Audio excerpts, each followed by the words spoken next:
ఓం శ్రీ గురుభ్యో నమ. హరి ఓం.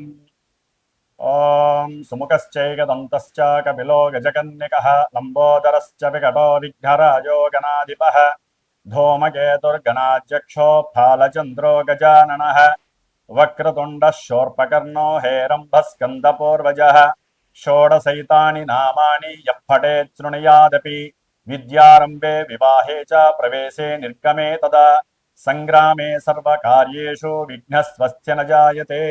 శ్రీమహాగణాధిపతయే నమః. ఓం సం శరవణభవాయ నమః. ఓం దుం దుర్గాయే నమః. ఓం హ్రీం హనుమతే నమః.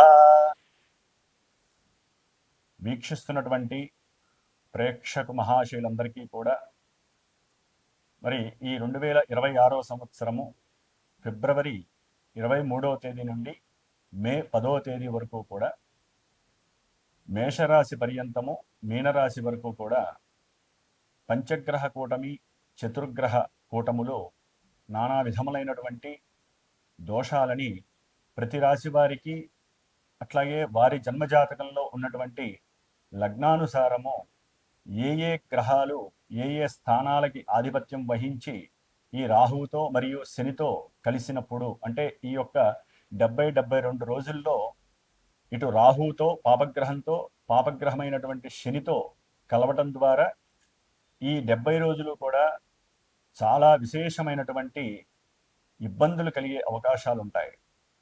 అందుకని ముఖ్యంగా జన్మ రాశి ప్రకారము ఫలితాలు కొంతవరకు మాత్రమే మనకి అన్వయించబడతాయి.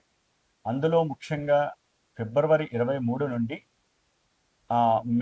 ఏప్రిల్ 5వ తేదీ వరకు కూడా కుజుడు రాహుతో కలిసి ఎదురుకుండా ఉన్నటువంటి కేతువుతో దృష్టి కలిసి ఉండటం చేత కుజరాహు కేతువుల యొక్క సమ్మేళనం, అలాగే ఏప్రిల్ 6వ తేదీ నుండి మే 10వ తేదీ వరకు కూడా ఈ కుజుడు శని భగవానుడితో కలవటము, అది మీనరాశిలో.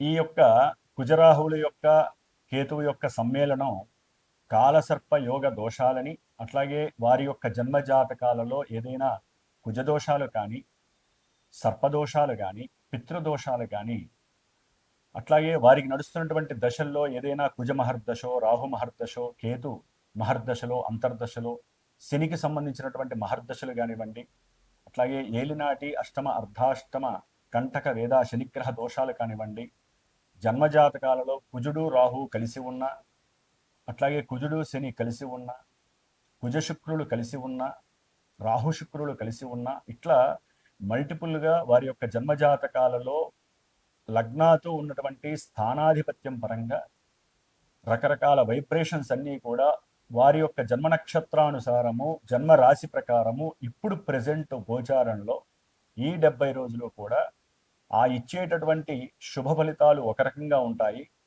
జాతకంలో కొంతమందికి వివాహ ఆలస్యాలు, లేకపోతే వివాహం అయిన తర్వాత ఎన్నో రకాలైనటువంటి కుటుంబ సమస్యలతో విడాకులు అవ్వటము, అట్లాగే సంతాన ప్రతిబంధక దోషాలు, గర్భ విచ్ఛిన్న దోషాలు, 1-4 సార్లు గర్భము విచ్ఛిన్నమవుతూ మానసికంగా ఇబ్బంది పడేటటువంటి వారు, అట్లాగే మనసు చంచలంగా ఉంటూ అసలు వారేం చేస్తున్నారో వారికే తెలియనటువంటి సందర్భానుచితంగా ఉండేటటువంటి ఎన్నో ఇబ్బందులకరమైనటువంటి పరిస్థితులు కానివ్వండి, అట్లాగే ఎప్పుడు చూసినా సరే వాహనాలకు సంబంధించినటువంటి దోషాలు, అది ప్రయాణాలలో ఆటంకాలు కావచ్చు, లేకపోతే 1-4 సార్లు వాయిదాలు పడవచ్చు ముఖ్యమైనటువంటి పనుల యందు, లేకపోతే ప్రయాణాలలో ఎప్పుడూ ప్రమాదాలు జరుగుతూ వారికి ఉన్నటువంటి 2 వీలర్ కావచ్చు 4 వీలర్ కావచ్చు ఎప్పుడూ కూడా ఆ యొక్క రిపేర్లు చేస్తూ వారి యొక్క ధనమంతా ఖర్చు అవుతున్నటువంటి వారు, అట్లాగే అన్నదమ్ములతో విపరీతమైనటువంటి అంటే కుటుంబంలో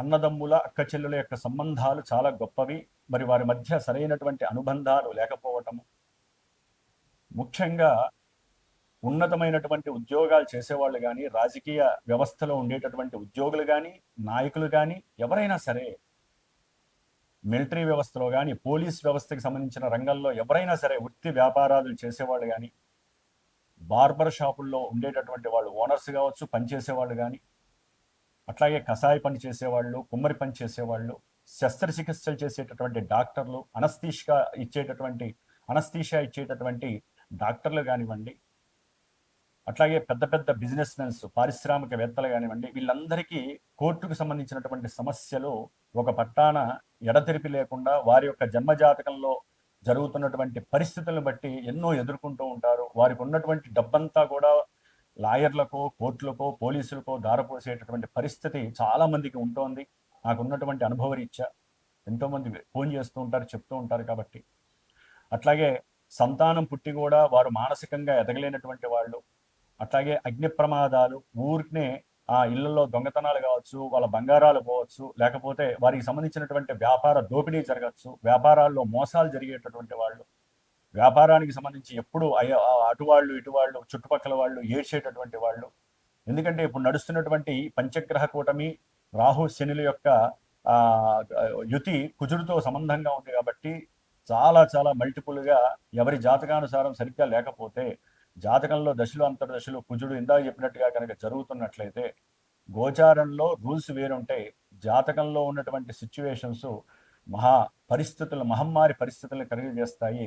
ఎన్నో రకాలైనటువంటి విపరీత అనారోగ్య, దీర్ఘకాలిక అనారోగ్య సమస్యల పరంగా అనుకోకుండానే ఆపరేషన్స్కి వెళ్ళే పరిస్థితులు ఉంటాయి. ఒక్కోసారి ఆపరేషన్స్లో వికటించి ప్రాణాలు పోయే పరిస్థితులు ఉంటాయి. కొంతమందికి జాతకాలలో ప్రేమ విఫలం జరిగి ఇంట్లో వాళ్ళు ఒప్పుకోక వారిలో విపరీత ఆలోచనలు కలిగి ఆత్మహత్య ప్రయత్నాలు చేసుకోవటము, లేకపోతే ఒకానొకప్పుడు ఆత్మహత్యలు చేసుకున్నటువంటి వారి యొక్క ఆత్మ శాంతించక వారి కుటుంబంలో ఎప్పుడూ ఏదో ఒక అలజడి కలుగుతూ ఉండటము, ఒకరి పోయిన తర్వాత మళ్ళీ వరుసనే ఇద్దరు ముగ్గురు ఆ ఇంట్లో చనిపోవటము, ఇలాంటివి కూడా చాలా సమస్యలు ఉంటాయండి. కొంతమంది ఇళ్లలో అలా జరుగుతూ ఉంటాయి. కాబట్టి ఇవన్నీ కూడా జన్మతః వారు చేసుకున్నటువంటి కర్మానుసారంలో ఇప్పుడు నడుస్తున్న దశలు అంతర్దశలు ఎక్కడైనా కనుక యాక్టివేట్ అయితే, ఆ గ్రహాలు ఎక్కడన్నా కలిసి ఉన్నట్లయితే ఆ సర్పదోష ప్రభావాలు కావచ్చు, కుజదోష ప్రభావాలు, శనిగ్రహ దోషాల ప్రభావాల వలన ఇప్పుడు గోచారంలో వారి యొక్క జన్మరాశి, వారి యొక్క జన్మ నక్షత్రానుసారము గ్రహాలు సంచరించేటటువంటి మూమెంటు సరిగ్గా లేదు. కాబట్టి ప్రతి ఒక్క రాశివారు జాగ్రత్తగా వినండి, గమనించండి. ఉన్నటువంటి దోష పరిహారార్థం నా యొక్క శ్రీమాత జ్యోతిషాలయ పీఠంలో నేను ప్రతినిత్యము కూడా దాదాపుగా మార్చి 2వ తేదీ నుండి ఏప్రిల్ 5వ తేదీ వరకు కుజగ్రహ, రాహుగ్రహ, కేతుగ్రహ శాంతి కోసము మహాగణపతి, దుర్గాదేవి, అట్లాగే సర్పసూక్త జప పారాయణలు, ఆ 3 గ్రహాలకి జపాలు చేస్తూ ఏప్రిల్ 6వ తేదీ నుండి మే 10వ తేదీ వరకు కుజుడు శని యొక్క యుతి వలన కొంతమంది జాతకాలలో దోషాలు ఉంటాయి. కాబట్టి అంటే వృత్తి ఉద్యోగాల పరంగా కావచ్చు, ప్రమోషన్స్ లాగా ఉద్యోగాలు పోయి, లేకపోతే ఉద్యోగాలలో ఎప్పుడు గొడవలు, వీరికి ఉన్న అతి ఆవేశం వలన రక్త సంబంధ దోషాలు కావచ్చు, రక్త సంబంధీకుల వలన కోర్టు సమస్యలు కావచ్చు, ఎన్నో రకాలైనటువంటి గొడవలు, కొట్లాటలు, ప్రమాదాలు, ఈ యొక్క విషయాల యందు ఎవరైతే ఇబ్బందులు పడుతున్నారో వారి కోసమని చెప్పి ఏప్రిల్ 6వ తేదీ నుండి మే 10వ తేదీ వరకు కూడా ప్రత్యేకించి కుజగ్రహ శనిగ్రహ జపాన్ని ఆచరిస్తూ హనుమంతుడికి సంబంధించినటువంటి ప్రీతికరమైనటువంటి ఈ 2 గ్రహాలని ఒత్తిపట్టేటటువంటి హనుమంతుడికి సంబంధించినటువంటి మన్య సూక్త జపాన్ని పారాయణ చేస్తూ నిత్యము హనుమాన్ చాలీసా చేస్తూ, ఇవన్నీ కూడా మన్య సూక్త పారాయణము నిత్యము 5 సార్లు, హనుమాన్ చాలీసా 5 సార్లు, అట్లాగే ఈ యొక్క గణపతి అధర్వణ సూక్తము 7 సార్లు, సర్ప సూక్తము 6 సార్లు, దుర్గా సూక్తము 18 సార్లు. ఈ యొక్క 70 రోజుల కాలము కూడా నేను ప్రత్యేకించి, ఎందుకంటే జాతకాలలో ఉన్నటువంటి దోషాలు పోగొట్టుకోవడానికి ప్రత్యేకించి విపరీతమైనటువంటి ధనము ఖర్చు అయ్యేటటువంటి సందర్భాలు ఇప్పుడున్న కాలమాన పరిస్థితుల్లో ఉన్నాయి. ఎందుకంటే వాటికి చేయవలసినటువంటి జప సంఖ్య కావచ్చు, వాటికి హోమాలు చేయాలన్నా, క్షీరతర్పణాలు చేయాలన్నా, అభిషేకాలు చేయాలన్నా, అర్చనలు చేయాలన్నా విపరీతమైనటువంటి ఖర్చు ఇప్పుడున్నటువంటి మానవ ప్రపంచంలో ఉంది. కాబట్టి వారందరికీ ఊరటనివ్వటానికి నా వంతు ప్రయత్నంగా మనశ్శాంతిగా మనస్ఫూర్తిగా చేసేటటువంటి భాగ్యాన్ని భగవంతుడు ఇచ్చినటువంటి, నాకు ఇచ్చినటువంటి ఈ జ్ఞానంతో పాటుగా మంత్ర బలాన్ని కూడా ఇచ్చారు. కాబట్టి కంపల్సరీ ఎవరైతే నాతో ఫోన్ చేసి సంప్రదిస్తారో, ఎవరికైతే ఇబ్బందులు ఉన్నాయో, నేను చెప్పినటువంటి ఇబ్బందులు ఉన్నాయో వారి మాత్రమే నమ్మి గనక ఫోన్ చేయగలిగితే గనక వారి కోసము ఈ 70 రోజులు నేను చేసేటటువంటి ఈ ఆరాధనకి ఉన్నంతలో మా యొక్క పీఠానికి ఉపయోగపడేటటువంటి దక్షిణ రూపకంగా నేను ఏర్పాటు చేసి ఉన్నాను. ఎవరైతే ఇబ్బందులు పడుతున్నారో వారి ఒక్కరికి వారి గోత్రము, నక్షత్రము, రాశి, వారి యొక్క పేరు, ఎవరికి సంబంధించి వారి దోషం చెప్తే ఆ దోషాన్ని నిత్యము నేను చెప్పి చేయటము, అట్లాగే ముఖ్యంగా మార్చి 18వ తారీఖున అమావాస్య రోజున సుబ్రహ్మణ్య పాశుపత రుద్రహోమం, నవగ్రహ నక్షత్ర మృత్యుంజయ పాశుపతంతో పాటుగా, అంటే వాటికి సంబంధించిన మంత్రాలతో పాటుగా ప్రత్యేకించి సుబ్రహ్మణ్య పాశుపత రుద్రహోమం జరుగుతుంది. అది సంతానం కోసం కావచ్చు, అన్ని రకాల కార్యక్రమాలు, కోర్టు వ్యవహారాల్లో విజయ సాధన గురించి కావచ్చు, సంతాన ప్రాప్తికి, వివాహ ప్రాప్తికి ముఖ్యంగా ఈ యొక్క హోమాన్ని తలపెట్టాను. అట్లాగే ఏప్రిల్ 17వ తేదీన అమావాస్య రోజున హనుమత్ పాశుపత రుద్రహోమాన్ని చేస్తున్నాను. దాంతోపాటుగా మళ్ళీ నవగ్రహ నక్షత్ర మృత్యుంజయ సహితంగా ఈ యొక్క హోమాలు నేను తలపెట్టాను. కాబట్టి ఇదంతా కూడా 70 రోజులు కూడా ఒక ప్యాకేజీగా నేను ఏర్పాటు చేసి అందరికీ అందుబాటుగా ఉండాలి, అందరూ భరాయించేటటువంటి శక్తిని కలిగి ఉండాలనే ఉద్దేశంతో, సదుద్దేశంతో ఈ 70 రోజులు కూడా పూర్తిగా నేను ఈ యొక్క కార్యక్రమానికి అనుసంధానమై అందరికీ ఉపయోగం కలగాలని, అట్లాగే మిగతా రాశుల వారందరికీ ముఖ్యంగానండి ఈ యొక్క దోషాలు కుంభము, మకరము, మీనరాశి, అట్లాగే మనకి మేషరాశి వస్తుంది. తర్వాత కూడా మిథున రాశి, కర్కాటకము, సింహము, కన్య, తుల, వృశ్చికము, ధనస్సు. ఎందుకంటే యాక్చువల్లీ అన్ని రాశులకి ఈ కుజుడు రాహుతో కలిసి ఉన్నప్పుడు కొన్ని రాశులకి ఎన్నో రకాల దుస్సంఘటనలు జరుగుతాయి. మళ్ళీ ఏప్రిల్ 6 తర్వాత కుజుడు శనితో కలిసినప్పుడు కొన్ని రకాల దుస్సంఘటనలు కలుస్తాయి. ఏది వారి జాతకాల్లో గనక సమస్యలు ఉంటాయి. ఎందుకంటే ఏలినాటి అష్టమ అర్ధాష్టమ శనితో పాటుగా కంటక వేదా శనితో పాటుగా ఈ కుజుడు కలవడం మహా డేంజరు. కాబట్టి ప్రత్యేకించి కుజగ్రహం గురించే చేస్తున్నటువంటి పరిస్థితి. ఎందుకంటే ఆయన ఆవేశపరుడు, ఆందోళనకరుడు, ఎన్నో సమస్యలని, ప్రమాదాలని, ఎన్నో ఇబ్బందులను, అనారోగ్యాలని కలుగజేస్తాడు. కాబట్టి ఆ సమస్యల నివృత్తి కోసము ఆ గ్రహాలకి అన్వయించబడినటువంటి దేవతల యొక్క సూక్త పారాయణలు చేస్తూ ఇన్నిసార్లు అని చెప్పి ఆ 70 రోజుల తర్వాత మరి గణపతి, మహాగణపతికి సంబంధించినటువంటి అష్టగణపతుల దర్శనాన్ని, పూణేలో ఉన్నటువంటి అష్టగణపతుల దర్శనాన్ని చేసుకొని ఈ 70 రోజులు చేసినటువంటి ఈ యొక్క రక్ష కానివ్వండి, హోమం రక్ష కానీ, అక్కడ స్వామివారికి పూజ చేయించి అక్కడ ఉన్నటువంటి భస్మము, అక్కడ తాగించినటువంటి రక్షల్ని కూడా మీ అందరికీ అందజేయడం జరుగుతుంది. కాబట్టి నమ్మిన వాళ్ళు, నమ్మకంగా ఉన్నవాళ్ళు, జాతకరీత్యా అంటే భరాయించలేని వాళ్ళు, భరాయించేటటువంటి వాళ్ళు, జాతకంలో దోషాలు కలుగుతూ ఇబ్బందులు పడేటటువంటి వాళ్ళు తప్పకుండా పీఠానికి నాకు ఫోన్ చేసి సంప్రదించండి. మీ గోత్రనామాదులు ఇవ్వండి. నేను చేసుకునేటట్టుగా మీరు కూడా చేసేటటువంటి ప్రయత్నం నేను చేస్తాను. సుఖీభవ. మేషరాశి నుంచి మీనరాశి వారి వరకు ఏ రాశుల వారికి ఇబ్బందులు ఉంటాయో తెలుసుకుంటూ వారు ఏ స్తోత్రాలు చదవాలో తెలుసుకుందాం. మీనరాశి వారికి ఫిబ్రవరి 23వ తేదీ నుండి దాదాపుగా మార్చి 2వ తేదీ వరకు కూడా 12వ స్థానమైనటువంటి కుంభరాశిలో పంచగ్రహ కూటమి జరుగుతున్నది. మరి ఈ పంచగ్రహ కూటమిలో కుజరాహుల యొక్క ప్రాధాన్యత అధికంగా ఉంటుంది. ఆ యొక్క కుంభరాశిలో ఈ 23వ తేదీ నుండి ఆల్రెడీ రాహువు, రవి, బుధశుక్రులు ఉన్నారు. మహానుభావుడు కుజుడు వచ్చి కూర్చుంటాడు అక్కడ.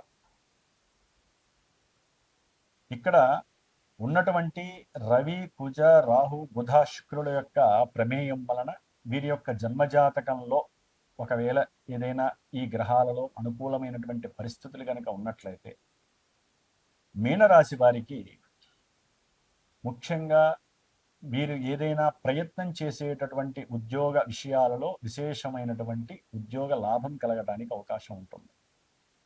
దాని ద్వారా చక్కటి ఏదైనా సరే గృహ విషయంలో కావచ్చు, ఏదైనా పెట్టుబడి పెట్టేటటువంటి విషయంలో ధనలాభాలు కలగడానికి అవకాశం ఉంటుంది మీనరాశి వారికి. అదే విద్యార్థులకైతే గనక విశేషమైనటువంటి గౌరవ మర్యాదలు కలగడానికి కూడా అవకాశం ఉంటుంది. అంటే వీరి యొక్క నాలెడ్జ్కి సంబంధించి ఇక్కడ గ్రహాల యొక్క మిక్సింగ్ని బట్టి వారి యొక్క జన్మజాతకంలో యోగం గనక ఈ గ్రహాలకి ఎక్కడైనా ఉన్నట్లయితే ఇవన్నీ కలగడానికి అవకాశం ఉంది. 12వ స్థానం చెడ్డ స్థానం అయినప్పటికీ కొన్ని లాభాలు కూడా ఇస్తుందండి. విదేశీయాన యోగాలు ఇస్తుంది చదువుకునేటటువంటి విద్యార్థులకి. భార్యాభర్తలు దూరంగా ఉంటే వాళ్ళిద్దరినీ కలుపుతుంది విదేశాల్లో తీసుకువెళ్ళి. మంచి ఉద్యోగాలను ఇస్తుంది విదేశాల్లో. ఇక్కడ ఏదైనా కాస్త ప్రమోషన్ వచ్చి కుటుంబానికి దూరమైనప్పటికీ కూడా మంచి ధనలాభం కలుగుతుంది ఉద్యోగం ద్వారా. అట్లాగే భార్య తరపు కానీ, భర్త తరపు కానీ బంధువుల యొక్క సహాయ సహకారాలు వీరికి అందే అవకాశం ఉంటుంది. జన్మతః ఏదైనా శుక్రుడు అనుకూలంగా ఉంటే మంచి ఒక రకంగా చెప్పాలంటే పాతకాలం స్నేహితులతో, స్త్రీలైనా పురుషులైనా, అంటే చదువుకునే సమయంలో కావచ్చు, లేకపోతే కాలేజీ సమయంలో కావచ్చు, ప్రేమించుకున్న వాళ్ళు ఎవరైనా ఉన్నట్లయితే, లేకపోతే ఎవరైనా పరిచయం ఉన్నటువంటి వాళ్ళు చక్కగా అనుకూలమైనటువంటి జీవిత సౌఖ్యాన్ని పొందేటటువంటి పరిస్థితులు కలగచ్చు శుక్రరాహుల వలన. వైద్య విద్యార్థులకి అఖండమైనటువంటి పోస్టింగ్ లభించవచ్చు రవిరాహుల వల్ల. మెడికల్ షాప్ ఓనర్స్ కావచ్చు, మెడికల్ ఏజెన్సీస్ కావచ్చు, వీళ్ళకి మంచి వ్యాపారం వృద్ధి కలగచ్చు రవి బుధ రాహుల వలన. నేత్ర వైద్యాలయాలు నడిపించేటటువంటి వాళ్ళకి విశేషమైనటువంటి గవర్నమెంట్ ప్రమోషన్స్ లభించవచ్చు రవి శుక్ర రాహుల వలన. ఇట్లా చెప్పుకుంటూ పోతే కొన్ని వందలు వస్తాయి గ్రహాల యొక్క మిక్సింగ్స్. 5 గ్రహాలు మిక్సింగ్ ఉంటే ఎన్నని చెప్తాం. అది జన్మజాతకంలో యోగించే గ్రహాలు ఈ 5 గ్రహాల్లో ఉంటే, లేకపోతే మీనరాశి వారికి ఈ యొక్క మార్చి 2వ తేదీ నుండి ఆల్రెడీ పంచగ్రహ కూటమి షేక్ చేస్తుంది ఈ విషయాలన్నింటిలో. ఇందాక నేను చెప్పిన విషయాలన్నీ కూడా నెగిటివ్గా ఉంటాయి. ఉద్యోగాలు వదులుకున్న వాళ్ళు ఉండొచ్చు, ఉద్యోగాలు ప్రమోషన్లు లేక నిరుత్సాహపడ్డ వాళ్ళు ఉండొచ్చు, బంధుమిత్రాదులు భార్య తరపు కావచ్చు, బంధుమిత్రులు మిమ్మల్ని అవమానిస్తూ మిమ్మల్ని బాధపెట్టి మిమ్మల్ని క్షోభితుల్ని చేసే వాళ్ళు ఉండొచ్చు, విపరీతమైనటువంటి ధన నష్టం కలుగజేసే వాళ్ళు ఉండొచ్చు కుజరాహుల వల్ల. తండ్రి యొక్క అనారోగ్య దోషం వలన మీకు పూర్తిగా ధనం పారుదలగా ఖర్చులు అవుతూ ఉండొచ్చు హాస్పిటల్స్కి. మీరు ఆశించినటువంటి ఉద్యోగ ధర్మం మీకు లభించకపోవచ్చు. కొంతమందికి అయితే కనుక తండ్రి దూరం అయ్యే అవకాశం ఉంటుంది మీనరాశి వారికి. విద్యార్థులకైతే కనుక విద్యా భంగం కలుగుతుంది, విద్య యందు ఆసక్తి లభించదు, ఏదో దూరంగా వెళ్ళిపోవాలనుకుంటూ ఉంటారు, బుద్ధి మాంద్యం కలుగుతుంది, బుద్ధి వికటంగా ఉంటుంది, వికృత రూపం దాలుస్తుంది. కొంతమందికి ఇల్లీగల్ కాంటాక్ట్స్ వలన జైళ్లు పాలయ్యే అవకాశాలు ఉంటాయి. కొంతమంది ధనం సహాయం చేసి పూర్తిగా మునిగిపోయిన వాళ్ళు ఉండొచ్చు నమ్మి. ఆకస్మికంగా భార్యాభర్తల మధ్య తీవ్రమైనటువంటి ఎడబాటు కలగచ్చు. ఒకరి మీద ఒకరు పూర్తిగా విషం చెమ్ముకునేటటువంటి మాటలు మాట్లాడుకోవచ్చు. ఇక్కడ ఎలా ఉంటుందంటే మీనరాశి వారికి ఈ ఏప్రిల్ 5 వరకు కుజరాహుల యొక్క 12వ స్థాన దోషము అపారమైనటువంటి ధన నష్టాన్ని కలగజేస్తుంది. జన్మజాతకంలో ఎట్లా ఉన్నా గోచారంలో మానసిక అస్పష్టత మాత్రం కనిపిస్తుంది. కుటుంబంలో అన్నదమ్ముల మధ్య, అక్క చెల్లెల మధ్య సరైనటువంటి ఆలోచనలు కానీ మాట తీరు కానీ కనపడదు. వీరి కోరికలన్నీ భంగమై తీరుతాయి. వికృతమైనటువంటి కోరికలతో ప్రదర్శించి లేనిపోని అలవాట్లకు గురయ్యే అవకాశం ఉంటుంది. అలాగే తండ్రితో పూర్తి విరోధత్వము, అన్నదమ్ముల మధ్య ఎవరో ఒకళ్ళు విరోధం కల్పించేటట్టుగా మాట్లాడుతూ ఉంటారు తండ్రికిను వీరికి మధ్య. అట్లాగే భార్యాభర్తల మధ్య సంభాషణయుతమైనటువంటి చర్యలు సరిగ్గా లేక వారి బంధువుల గురించి పోగొట్టడం, వీరి బంధువుల గురించి వీరు పోగొట్టడం ద్వారా వీరిద్దరి మధ్య సరైన సమన్వయం లోపిస్తుంది. వీరిద్దరు ముఖ్యమని ఎవరు అనుకోరు, బంధువులు వాళ్లే ముఖ్యం ఎంతసేపటికి. భార్యాభర్తలు అసలు భార్యాభర్తలు అంటే వాళ్ళిద్దరే ప్రపంచం, మిగతా వాళ్ళు ప్రపంచం కాదనుకొని బతకాలి చాలా వరకు. అప్పుడే వీళ్ళిద్దరి యొక్క సంబంధం గట్టిగా ఉంటుంది. అట్లా ఎవరు అనుకోవట్లేదు. అందుకనే కోర్టులు, లాయర్లు బతుకుతున్నారు, పోలీస్ స్టేషన్లు బతుకుతున్నాయి, వ్యవస్థలు బతుకుతున్నాయి. అంతా కర్మ. మనం పూర్వజన్మంలో చేసుకున్నటువంటి కర్మలన్నీ కూడా గోచారంలో ప్రదర్శితమవుతూ ఉంటాయి. ఎప్పుడు జన్మజాతకంలో మన లగ్నాతు ఏదైనా సరే అశుభకరమైనటువంటి దోషాలు ఆవహించినప్పుడు, కుజ శుక్ర రాహుల యొక్క ఆ యొక్క మిళితం అంటే కంజంక్షన్ అంత మంచిది కాదు. కాబట్టి దాదాపుగా మార్చి 3వ తేదీ నుండి ఏప్రిల్ 5వ తేదీ వరకు చాలా జాగ్రత్తగా ఉండండి. ప్రయాణాల విషయాలలో, భూ సంబంధిత గృహ సంబంధిత కట్టడాలు కానీ, భూములు అమ్మటాలు కొనటాల్లో కానీ, మధ్యవర్తుల ద్వారా కానివ్వండి, లేకపోతే ఉద్యోగ విషయాలలో కానివ్వండి, మధ్యవర్తులు ఉంటారు వాళ్ళు. ముఖ్యంగా ఏజెన్సీసు పెళ్లికి సంబంధించి ఎవరైనా సరే ప్రయత్నం చేస్తున్నా అవన్నీ కూడా వికటిస్తూ ఉంటాయి. వివాహ విషయాల్లో ఈ ఏజెన్సీస్ మోసాలు చేసి మోసాలు పాల్పడి మీ దగ్గర ఉన్నటువంటి డబ్బంతా కొట్టేయచ్చు. కాబట్టి కొంచెం మీనరాశి వాళ్ళు జాగ్రత్తగా ఉండండి.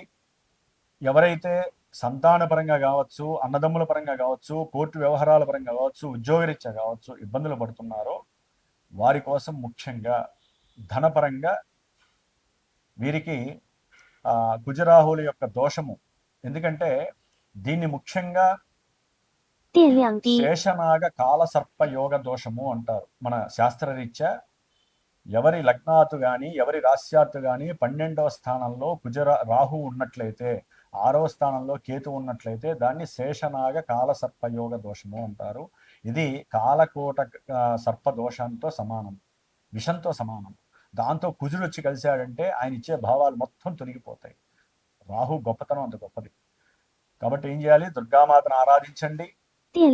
అట్లాగే కుజరాహుల మిశ్రమం ఎక్కువ సుబ్రహ్మణ్యేశ్వర స్వామిని ఆరాధించండి. నిత్యము ఆయనకు అభిషేకం చేయండి. ఆరాధన భుజంగ స్తోత్రాన్ని చదవండి. అప్పుల బాధలు ఉన్నవాళ్ళు, ఎవరైనా భూగృహ సమస్యలు ఎదుర్కొంటున్న వాళ్ళు, కోర్టు సమస్యలు ఎదుర్కొంటున్న వాళ్ళు తప్పనిసరిగా సుబ్రహ్మణ్యేశ్వర స్వామివారి యొక్క భుజంగ స్తోత్రాన్ని ఆరాధించండి.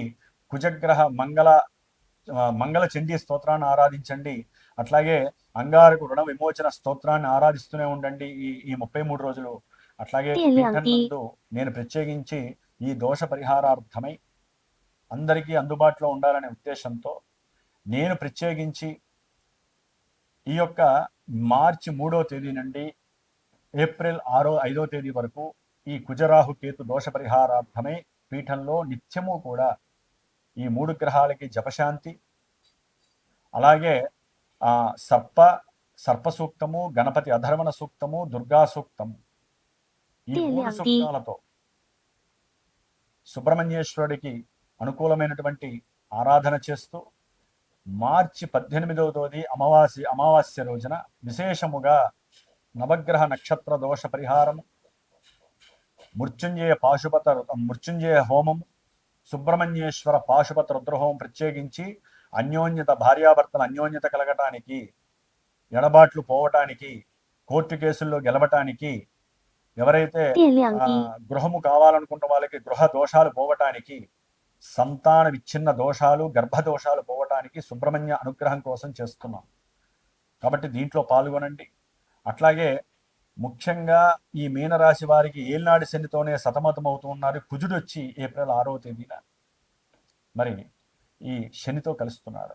దాదాపుగా మే 10వ తేదీ వరకు వీళ్ళ కంజంక్షను అతలాకుతలం చేసేస్తుంది ఆరోగ్యరీత్యా పూర్తిగా. ఎందుకంటే 2 గ్రహాలు దీర్ఘకాలిక అనారోగ్య సమస్యల్ని సూచిస్తాయి. అది ఏదైనా కానివ్వండి.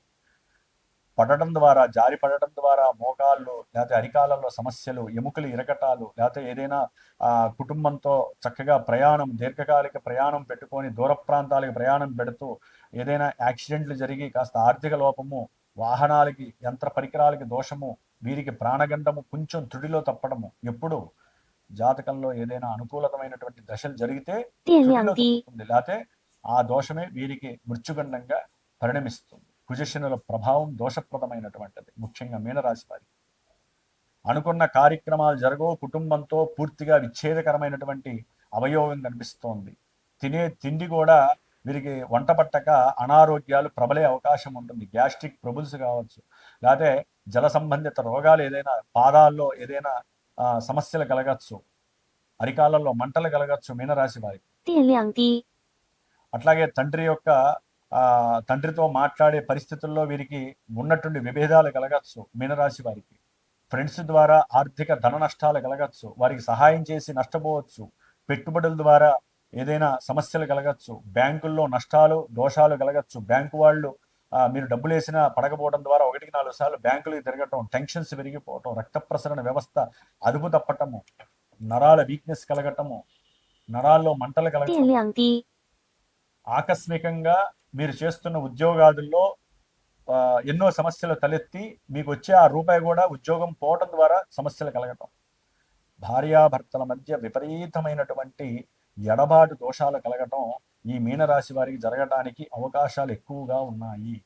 ఇది భయపడటం కోసం కాదు, జాగ్రత్త పడటం కోసం తెలుసుకోవాలి, నేను చెప్పాలి.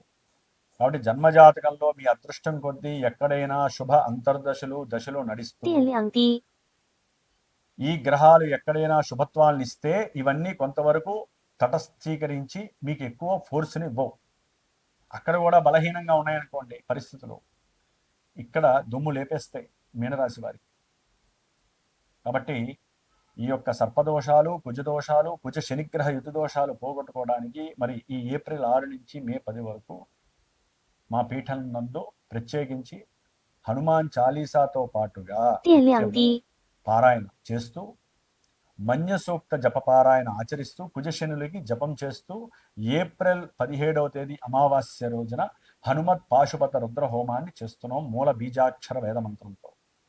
అట్లాగే నవగ్రహ నక్షత్ర హోమంతో పాటుగా మృత్యుంజయ హోమాన్ని కూడా ఆచరిస్తున్నాం. ఈ బాధలన్నీ అప్పుల బాధలు కావచ్చు, అన్ని రకాల సమస్యలు పోవటానికి ఉన్నంతలో మన వంతు మనం భగవంతుని ఆరాధించడమే ఈ కార్యక్రమం యొక్క ఉత్తమ లక్షణము. కాబట్టి నేను చేసే ఈ కార్యక్రమంలో మీరు కూడా చక్కగా మీకు ఏదైనా దోషాలు ఉంటే నా పీఠానికి ఫోన్ చేసి నాతో మాట్లాడి, నేను ఈ కార్యక్రమం నిమిత్తము అందరికీ అందుబాటులో ఉండే విధంగా కొంత దక్షిణ నియమించుకున్నాను. దాన్ని చక్కగా మీరు కూడా మీ యొక్క మానసిక చర్యగా భావించి మీ దోషాలు పోగొట్టుకోవడానికి, సుబ్రహ్మణ్య హనుమత్ అనుకూలత కలగటానికి, ఆ దైవానుగ్రహం మనందరికీ కలగటానికి, సమస్త మానవాళికి శుభప్రదంగా ఉండటానికి చేసే ఈ కార్యక్రమంలో మీరు కూడా పార్టిసిపేట్ చేయండి. మీ జన్మజాతకంలో ఏదైనా గ్రహ దోషాలు ఉంటే వాటిని నివృత్తి చేసుకోవడానికి ఇది అత్యద్భుతమైనటువంటి దివ్య అవకాశంగా భావించండి. ముఖ్యంగా వివాహం కాని వాళ్ళకి, సంతానం కోల్పోతున్న వాళ్ళకి, సంతాన గర్భవిచ్ఛిన్న దోషాలు కలిగే వాళ్ళకి, అసలు ఎప్పటికీ సంతానం కలగదు అన్న వాళ్ళకి ఇది ఒక మహత్తర అవకాశంగా భావించి ఈ కార్యక్రమాన్ని మీదిగా భావించి చేసుకోండి. దానికి చేయడానికి నేను సిద్ధంగా ఉన్నా. 70 రోజుల ప్రాసెసింగ్ ఈ కార్యక్రమంలో మీరు పాల్గొంటే మీకు విజయ లాభం కలుగుతుందని నా యొక్క ఆశీర్వచనం. మీరు కూడా తప్పకుండా అటు సుబ్రహ్మణ్య ఆరాధన, తర్వాత హనుమత్ ఆరాధన, పూజల రూపకంగా, అభిషేక రూపకంగా మీరు కూడా చేయించుకుంటూ బయటపడడానికి ప్రయత్నం చేయండి. ఓం శరవణ భవాయ.